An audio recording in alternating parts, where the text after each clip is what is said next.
I'll just give you just a little background on Vanessa, because I think if I did the whole bio, it would probably take a long time, as would be with the other presenters. Vanessa Murphy is Associate Professor.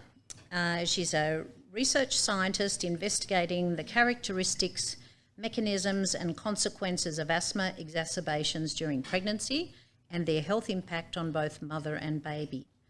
Her research interests focus on asthma in pregnant women, and her research is trialling new approaches to the management and treatment of asthma during pregnancy, with a focus on reducing the rate of asthma exacerbations and improving health outcomes for the baby.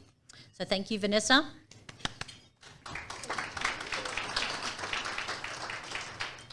It's turned on. Wonderful. Off you go. Thank you. Thanks, Diane. Thanks for that welcome, and lovely to see all you pharmacists in the room tonight. Thanks for coming along to this event. I'd just like to start as well by also acknowledging that we're on Ngunnawal country, and pay my respects to elders past, present and emerging. This artwork here was done by a Wonnarua woman. Wonnarua is the country around Maitland, which is where I'm from. Carissa is an artist that produced some beautiful images for our Asthma and Pregnancy Toolkit that I'll talk about tonight. Now, just before we start, I wanted to get a sense from the room of how many people feel very comfortable with talking to people about their asthma. Are you all sort of asthma experts? What about showing patients how to use their inhalers for their asthma? Are people comfortable with that idea? Yep. And how many of you know something about asthma in pregnancy, maybe something that's unique about asthma in pregnancy, or have you come across women who are having trouble with their asthma when they're pregnant? Not so many hands. Good. All right, well, hopefully you'll learn something new. So I'm just going to start with a short video. If it will play. Maybe not. Did you know Australia has the highest prevalence of asthma in pregnancy worldwide? 13% of pregnant women in Australia have asthma. Understand the risks and how to achieve well-controlled asthma with the Asthma in Pregnancy Toolkit. So this evening is actually the first event of a health promotion campaign being funded by ACT Health. And based on the evidence that we've put together in the Asthma and Pregnancy Toolkit. Oops, I'll keep going. So my talk tonight's going to take you through the Asthma and Pregnancy Toolkit, how it came to be and why we think it was important to have this resource. And then I'm going to highlight some sections of the toolkit that you as pharmacists might find particularly useful. So pregnancy is an important time with the potential for interventions which can alter not only the mother's health but also the life course of health or disease for her baby. And asthma is the most common chronic condition to affect pregnancy. And we've developed this toolkit to provide a centralised source of evidence-based information to support decision-making by healthcare professionals and to provide information for pregnant women with asthma and their families. So why do we need an asthma and pregnancy toolkit? As you saw in the video, 13% of pregnant women in Australia have asthma, and it's the most common chronic condition in pregnancy. Compared to women who don't have asthma, women with asthma have an increased risk of various poor pregnancy outcomes, and these include low birth weight and preterm birth, as well as others that you can see here, like preeclampsia and the baby needing to go to hospital, like a NICU when they're born. Kids whose mothers have asthma also have an increased risk of getting asthma themselves, and this is actually higher than the risk of getting asthma when you have a father with asthma. So we think there's something going on in the pregnancy environment specifically which can lead to this increased risk. 1 in 10 pregnant women with asthma may require oral corticosteroids for an exacerbation. It's long been described in the literature that asthma symptoms can change with pregnancy, so some women experience a worsening, some women might experience an improvement and others have no change. And the most recent data actually shows that about 40% of women have a worsening in their symptoms, while 60% have no change. So actually the idea that people might improve in pregnancy may not be correct. And women who have exacerbations of asthma in pregnancy have even further increases in the risk, particularly of low birth weight and preterm birth, and of increased asthma in their child. But we also know that active asthma management in pregnancy can bring these risks down. So hence why it's important that a woman's asthma is monitored and provisions are put in place to improve her asthma while she's pregnant. Unfortunately, there's evidence of poor self-management skills among pregnant women with asthma. And this data primarily comes from our studies that have been conducted in Newcastle over the past decades. We found that only 10 to 15% of women with asthma coming into our trials have a written asthma action plan, and that's remained quite stable over the last 2 decades. Studies for our group have shown that only 3 in 10 women have a correct understanding of their medications, and we and others have shown that only 40% of pregnant women with asthma are using inhaled corticosteroids as a preventer. The others are using Ventolin only. And overall, only 20% of women have optimal inhaler technique. On this slide, we can see a phenomenon that's been well described in the literature, and that is that there's a drop in the use of asthma medications in early pregnancy. So this particular data comes from 8 European databases, but similar trends have been described in North American data. And interestingly, there's this rebound in the use of prescription medicines for asthma in the second trimester, which might be related to the known increased risk of having an asthma attack at that time in pregnancy. And unfortunately, this is followed by a fall again, even lower in the early postpartum period. This graph shows data that we've collected primarily in Newcastle and also in some other centres in Sydney and Brisbane, where around 40% of women self-report that they didn't use their inhalers at least 80% of the time in the previous week. At each of their visits, which occurred about a month apart during pregnancy, we reinforced the need for medication, their skills, and this came down to about 22%. So there's still a proportion of women who aren't using their inhalers as prescribed. And unfortunately at postpartum, 6 months postpartum, this jumped back up to 56% of women reporting non-adherence. So as I mentioned earlier, there is data in the literature showing that active asthma management can lower the risk of some of the poor pregnancy outcomes, particularly preterm labour and birth, neonatal hospital admission and gestational diabetes. And there's also a lowered risk of the development of asthma in their children. Now, there's not good data on what this active management looks like, and very few randomised trials in this area.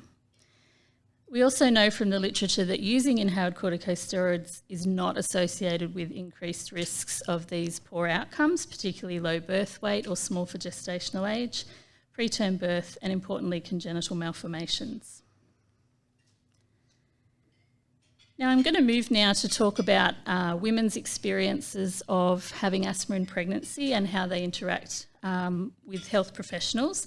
And these quotes are from interviews that were conducted by Karen McLaughlin during her PhD, which investigated women's experiences of asthma management. And there was a lack of awareness about some of the potential outcomes of asthma in pregnancy. So one woman said, "I wasn't aware that for some women their asthma is exacerbated." Others had poor experiences of asthma symptoms. So this lady said, "Last pregnancy I was just short of breath all the time and felt awful. No one ever really picked up on anything. I thought it just must be pregnancy, just have more puffers." And this final participant talked about her experience of having to go to the emergency department where people looked over her and said, "Look, you're okay, oxygen saturation is fine," and sent me home with Ventolin. So there's a real room for improvement in making health professionals aware of the issues around asthma management in pregnancy, the fact that it is safe for women to use inhaled corticosteroids, for example, especially when they're having an exacerbation. And there's also room for improvement in making pregnant women and families aware that their asthma may get worse when they're pregnant and they need to keep track of that, have regular reviews with their doctor, and that it's not always just pregnancy that's making them feel breathless. So on this slide, I've got the results from a survey that we did on similar issues around women's experiences. We found that only 44% of women had received an asthma review during their pregnancy, even though the guidelines recommend that asthma is reviewed every 4 to 6 weeks. And interestingly, this review was done by a range of health professionals, which included midwives. The content of the review, there was most women received review of their medications and their inhaler technique, which is good, but very few received an action plan. On this chart, I've just got some data that shows some of the results of a survey of health professionals. So we grouped them as maternity carers. This included obstetricians and midwives. Primary carers were GPs and practice nurses, and then respiratory specialists were both physicians and nurses. And as you can see, maternity carers had much lower confidence and knowledge around asthma in pregnancy, and only around 50% of them were aware of guidelines that they could use to help them. Same with primary carers, interestingly. Unfortunately, there's actually no data in the literature on pharmacists and their knowledge or confidence around asthma in pregnancy, so I think that's a research study that needs to be done. So in terms of the role of antenatal care providers, we've done quite a lot of work around the role of midwives in asthma care during pregnancy. And some of our qualitative work showed that midwives want to have a role in the education of pregnant women about their asthma, but they lacked the knowledge to carry out this role, and they suggested health professional education as one solution to this barrier. In another study where we interviewed midwives and obstetricians and a GP who were involved in antenatal care, they identified a clear need for more asthma education for them as health providers, particularly around asthma management and medications for asthma, and the importance of well-controlled asthma in pregnancy. And they suggested that this was an essential aspect of any future implementation of improved management strategies. So while midwives and antenatal clinicians are well placed to support optimal asthma management, they lack the knowledge and confidence to implement guideline recommendations. And they also don't have easy access to guidelines around asthma in pregnancy. Asthma is very rarely mentioned in antenatal care guidelines, and when it is, the information is very brief.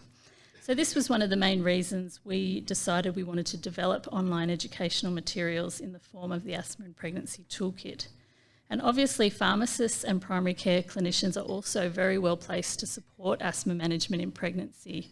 And so the toolkit is really designed for health professionals of all kinds to access evidence-based information. The specific goals of the toolkit are to raise awareness of asthma and the needs of women with asthma among antenatal healthcare professionals and others, to provide evidence-based resources, to support decision-making by healthcare professionals involved in the care of pregnant women with asthma, to provide a platform to disseminate new research findings in this area, and to support the care and management of asthma during pregnancy in rural and remote areas where there might be a lack of access to specialist care. So this is the toolkit's homepage. I encourage you to have a look at it at some point, asthmapregnancytoolkit.org.au. And if you prefer a QR code, this one on the poster at the front will take you there. As you can see, we have a section for families, and this was developed in conjunction with consumers, and particularly with the help of the Consumer Advisory Committee of Asthma Australia. It primarily takes the form of frequently asked questions, and I'll show you more about that later. And then we have the section for healthcare professionals. So there's 6 main topic areas in this part of the toolkit. The first on asthma in pregnancy, which gives some of the background and overview, some of the things I've already told you about tonight, looks at the prevalence and burden, the risks to the baby and the pregnancy outcomes, and management goals for pregnant women with asthma. There's a whole section on medications, and this includes both asthma medications and commonly used medications among this population, for example, for rhinitis or other issues with pregnancy. There's a section on treatable traits, and I'll talk a little bit more about that later on, as this is sort of a new concept around personalised medicine. There's a maternity care section which covers potential models of care that might be used in hospital settings in particular, as well as information about asthma during labour and birth and breastfeeding. And then we have a section on air quality, primarily prompted by some research and dissemination activities we've been doing around bushfire exposure, but we've also covered other indoor and outdoor air quality issues. And then there's a section on COVID-19 as well. So what are the key messages for pharmacists? This is one of our infographics that we've produced to kind of summarise the issues, and the lower part of the infographic will be on the next slide and talks about asthma attacks. So this infographic covers the fact that asthma is prevalent in pregnancy. It's associated with increased risk to both mum and baby, and covers what the recommended management is for these women. So women should have regular review every 4 to 6 weeks, particularly to assess their asthma control and to update or give them a written asthma action plan. Asthma medications, the important messages here are that women should continue to take prescribed asthma medications. Inhaled corticosteroids particularly are considered safe in pregnancy and breastfeeding, and this can be further discussed with the woman's GP or a respiratory specialist.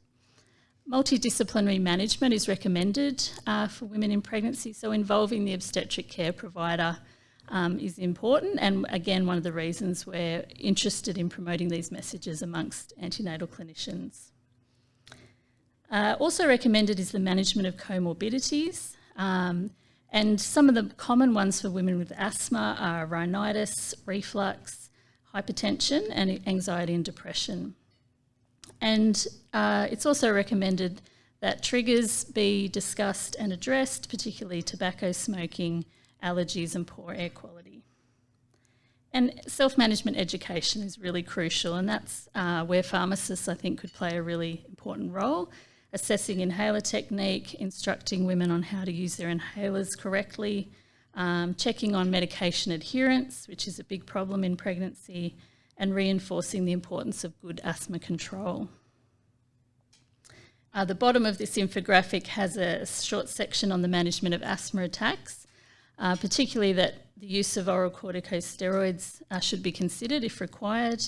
Follow your written action plan and seek help early, and there's a link to Asthma Australia's first aid advice. So coming back to the medications section of the toolkit, as you'll see, these are the sort of subheadings. There's some information about prenatal recommendations and potential issues around fertility. The main sections are around the inhaled therapies, oral corticosteroids and monoclonal antibodies, as well as some of these other medications that might be used in this population.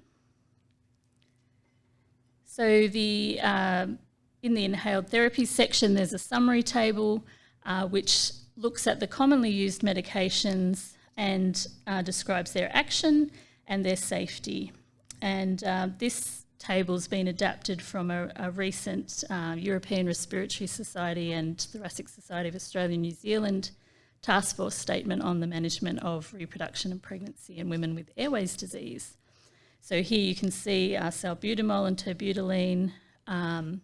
As salbutamol certainly is considered compatible or safe, and terbutaline probably safe. And the reason why it's been given a probably safe is that there are no randomised controlled trials, and really the medications that are considered most safe come from the fact that there's been larger research studies showing their safety. So you might know that budesonide is a category A in pregnancy, and that's simply because there's much more data available on the use of budesonide. So the key message related to inhaled therapy is that regular anti-asthmatic therapy with inhaled steroids or beta agonists is safe and should be routinely used. For oral corticosteroids, the major benefit of oral corticosteroids in severe asthma exacerbations exceeds the possible fetal risk.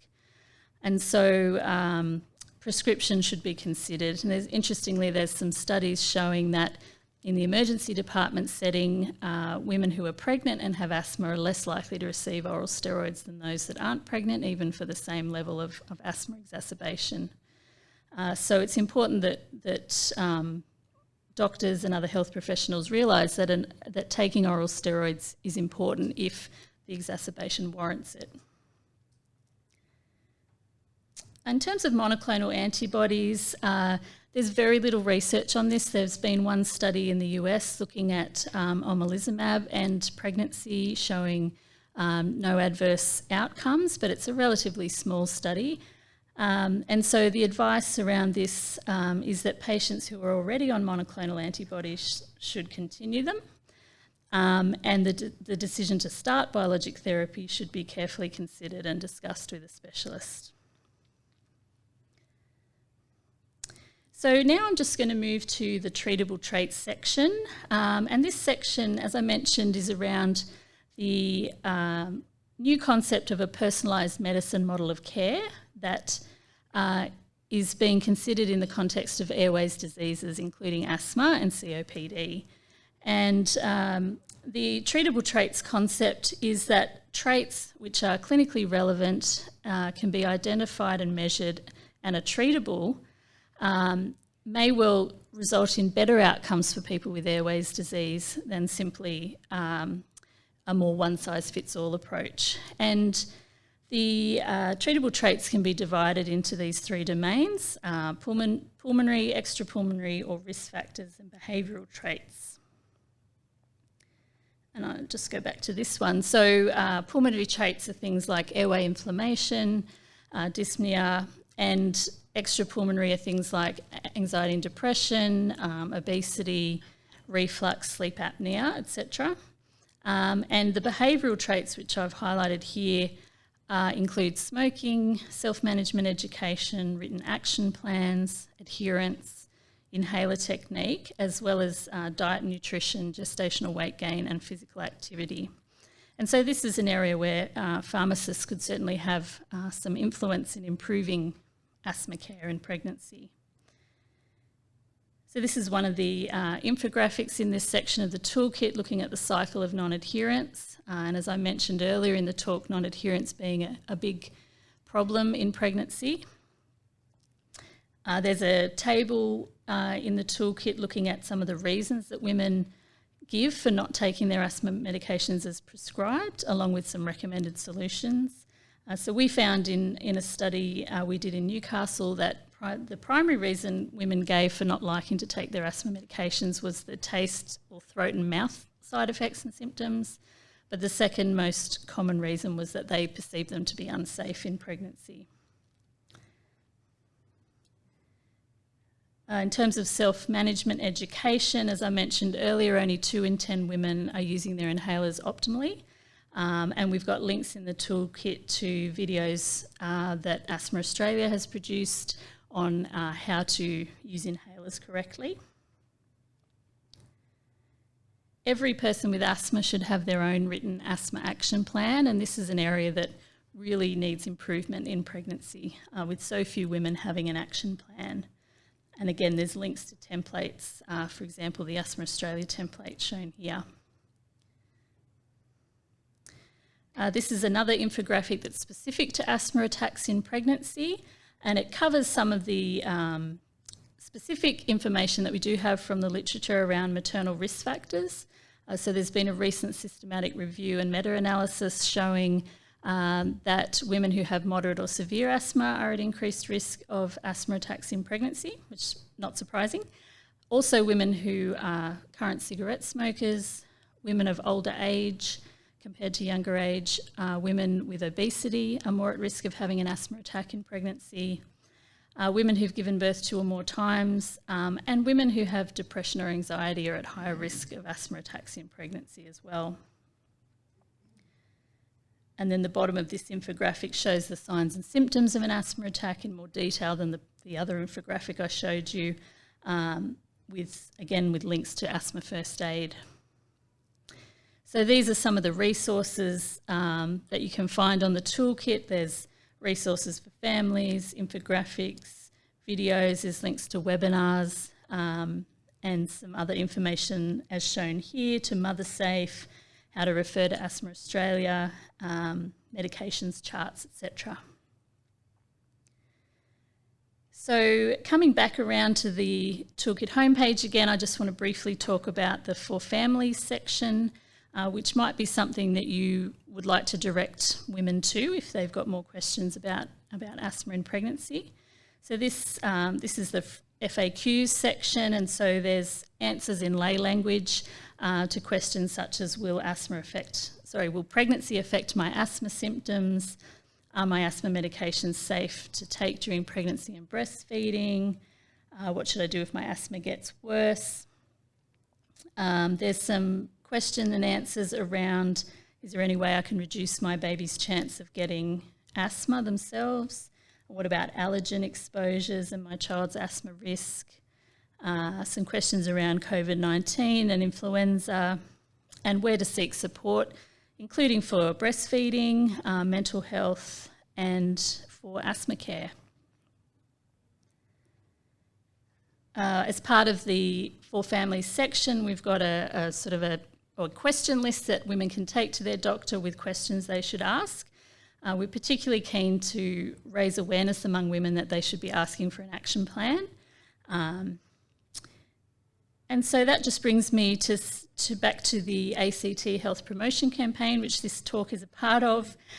We've received funding from the ACT government to run a public awareness campaign and health professional education program throughout 2023 in the ACT. So we're currently putting together plans for more educational workshops for health professionals, particularly looking to work with the Capital Health Network to run GP education sessions. And we're also working with our partners at Centenary Hospital to run sessions for midwives and obstetricians.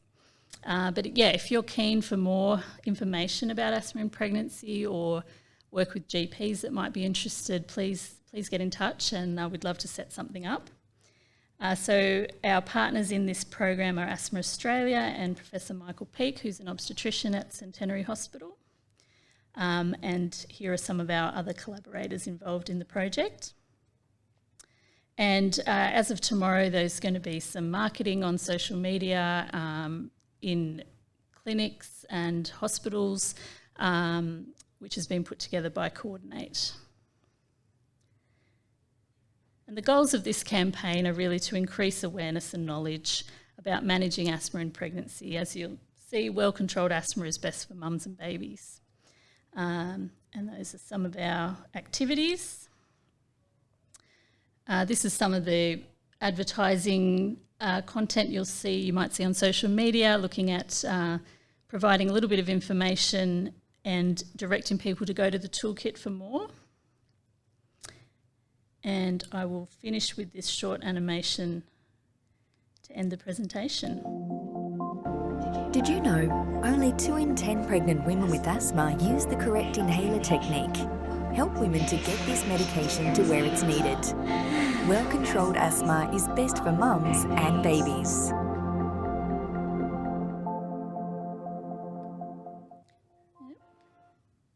Sorry. And I'll just finally finish by acknowledging that the toolkit was put together with over 50 experts from around the world, and I was joined by Peter Gibson and Vanessa McDonald in leading that project, and Janet Bristow is our project manager. We had funding from the Ramaciotti Foundations, NHMRC, MRFF, and thank you to Asthma Australia for this evening's event. And the toolkit has been endorsed by Asthma Australia as well as the Society of Obstetric Medicine of Australia and New Zealand. And please go check it out later on. There is a user feedback survey with a chance to win an iPad that will help us improve the toolkit. You can contact us on asthmaandpregnancy@newcastle.edu.au or find us on Facebook or Twitter. And I'm more than happy to answer any questions. Thank you.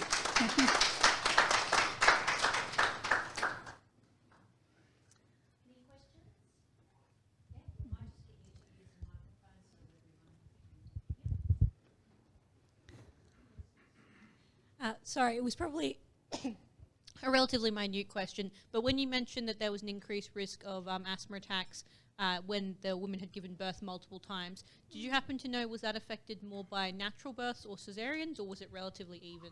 Yeah, we don't know that. So that came from a systematic review of the literature where parity was one of the variables that we were able to pull out. But that's a really interesting question. But I don't know the answer to that. That's okay, I just thought I'd ask. Good question. I will say, however, that having asthma attacks during labour and birth is very rare. So that data probably relates more to the across the whole pregnancy rather than something that might have happened during labour or birth.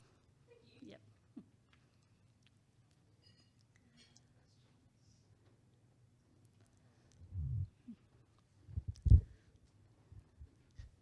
Just in regards to action plans and not many pregnant women actually having them in place. Yep.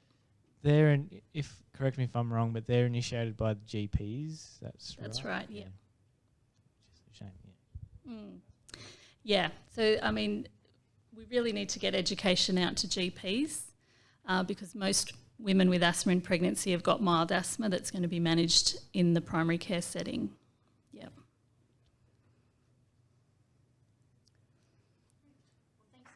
Thank you very much.